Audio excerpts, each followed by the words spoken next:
नमस्कार दोस्तों, मैं डॉक्टर स्वप्निल सागर जैन निरामय होम्योपैथी के अपने इस YouTube चैनल पर आप सभी का बहुत बहुत स्वागत करता हूं। तो दोस्तों, हम बात करते हैं कि खांसी आखिर है क्या। खांसी एक sudden repeated protective reflex mechanism है। मतलब हमारी बॉडी की एक रिफ्लेक्स मैकेनिज्म है जो कि सडन होती है, अचानक होती है, रिपीटेड होती है, मतलब बार बार होती है। और इसका जो मुख्य काम है वो है कि हमारे एयरवे में यदि कोई फ्लूइड फंस गया है, कोई इरिटेंट मटेरियल फंस गया है, कोई बैक्टीरिया या माइक्रोब कोई फंस गया है, या फिर कोई फॉरेन पार्टिकल फंस गया है, तो उसको शरीर से बाहर निकालना है। तो इस तरह से ये हमारी बॉडी के लिए एक अच्छी प्रोटेक्टिव मैकेनिज्म है। मतलब हमारे शरीर की रक्षा करती है। ये लंग्स में अननेसेसरी चीज़ों को जाने से ये रोकती है। तो दोस्तों, अब हम बात करते हैं कि किन होम्योपैथिक दवाओं से हम खांसी को पूरी तरह से ठीक कर सकते हैं।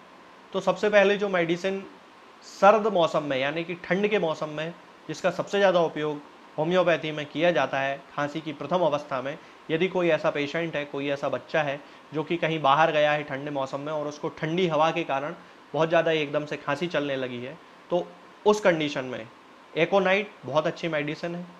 इसका जो पेशेंट होता है उसको रात में खांसी बढ़ जाती है, बार बार प्यास लगती है।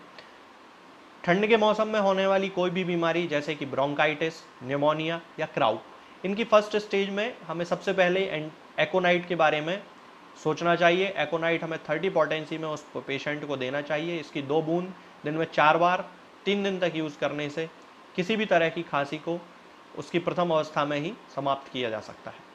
दोस्तों, अगली मेडिसिन है एंटेमटार्ट। एंटेमटार्ट एक ऐसी मेडिसिन है जिसके पेशेंट में खांसी के साथ साथ म्यूकस का फॉर्मेशन उसके लंग्स में बहुत ज़्यादा होता है। बहुत ज़्यादा घड़घड़ाहट की आवाज़ सीने से आती है। पेशेंट को बहुत ज़्यादा तकलीफ़ होती है उस म्यूकस के कारण। इसका जो पेशेंट होता है वो ठंडे कमरे में रहना चाहता है, उसे ठंडी हवा से एमेलियोरेशन होता है उसकी खांसी में। तो यदि कोई ऐसा पेशेंट है जिसको खांसी की शिकायत है और उसको म्यूकस का फॉर्मेशन बहुत ज़्यादा है, रैटलिंग साउंड आ रहा है, घड़घड़ाहट की आवाज़ आ रही है, तो हमें एंटेमटार्ट 30 पोटेंसी में उसको देना चाहिए। इसकी भी दो दो बूंद दिन में 4 बार हमें उपयोग करना चाहिए। दोस्तों, अगली मेडिसिन है ब्राइनिया अल्बा। ये एक ऐसी मेडिसिन है जिसमें मोशन से एग्रावेशन बहुत ज़्यादा देखने में हर सिम्टम में मिलता है। तो खांसी में भी हमें इस पेशेंट में मोशन से एग्रावेशन, मतलब चलने फिरने से या उसकी बॉडी के मूवमेंट से एग्रावेशन होता है खांसी में। उसके साथ साथ जब भी पेशेंट को खांसी होती है तो नाक से पानी आने लगता है, नेज़ल डिस्चार्ज होता है। कभी कभी खांसी के साथ साथ उल्टी की भी इच्छा होती है और सिर दर्द भी होता है। इसके पेशेंट को कॉन्स्टिपेशन की भी शिकायत क्रॉनिक रूप से रहती है। तो यदि कोई ऐसा पेशेंट जिसको खांसी बार बार हो जाती है और उसको कॉन्स्टिपेशन उसका कॉन्कोमिटेंट सिम्टम होता है, खांसी के साथ साथ उसको उल्टी की इच्छा होती है और सिर दर्द भी होता है, तो उस पेशेंट में हमें ब्रायोनिया 200 पोटेंसी में 2 बूंद सुबह और 2 बूंद शाम लगभग 3-4 दिन उसको देना चाहिए। तो उससे उसकी खांसी जो है वो पूरी तरह खत्म हो जाती है। अगली मेडिसिन है ड्रोसेरा। ड्रोसेरा छोटे बच्चों में बार्किंग कफ, उसके लिए बहुत अच्छी मेडिसिन है।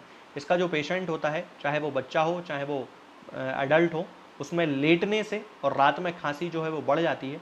बच्चे जो होते हैं या इसका जो पेशेंट होता है वो अपने सीने को बहुत तेज़ी से होल्ड करता है, पकड़ के रखता है, क्योंकि उसे तकलीफ़ होती है। खांसी के दौरान बच्चे को या पेशेंट को पसीना बहुत ज़्यादा आता है, उसकी आवाज़ में खराश हो जाती है, होआर्सनेस आ जाती है, ऐसा लगता है जैसे उसका गला लगा हुआ हो। अगली मेडिसिन की बात करते हैं दोस्तों, और वो है एपिकाक। एपिकाक एक ऐसी मेडिसिन है जिसमें जो पेशेंट होता है उसको खांसते खांसते उल्टी हो जाती है और कभी कभी उल्टी के साथ साथ उसको खून भी आ जाता है।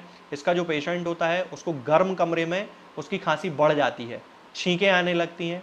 और यदि हम देखें तो इन्फेंट्स में होम्योपैथी में जिस मेडिसिन का खांसी के लिए सबसे ज़्यादा उपयोग किया जाता है, सबसे कॉमन मेडिसिन के रूप में एपिकाक का यूज़ किया जाता है।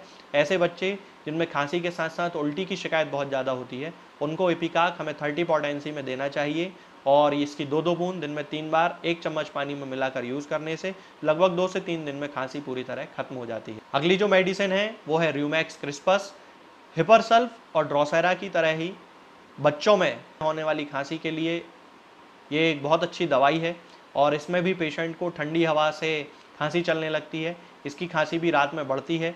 अगली मेडिसिन की हम बात करते हैं वो है स्पॉन्जिया टोस्टा। ये भी एक बहुत अच्छी मेडिसिन है। इसका जो पेशेंट होता है उसको धुएं से बहुत ज़्यादा एलर्जी होती है, धुएं से उसकी खांसी बढ़ जाती है।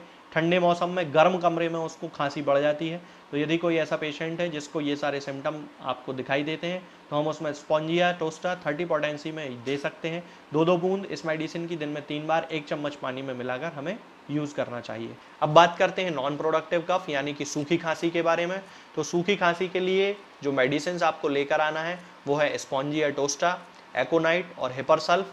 ये 200 पोटेंसी में आपको लेकर आना है।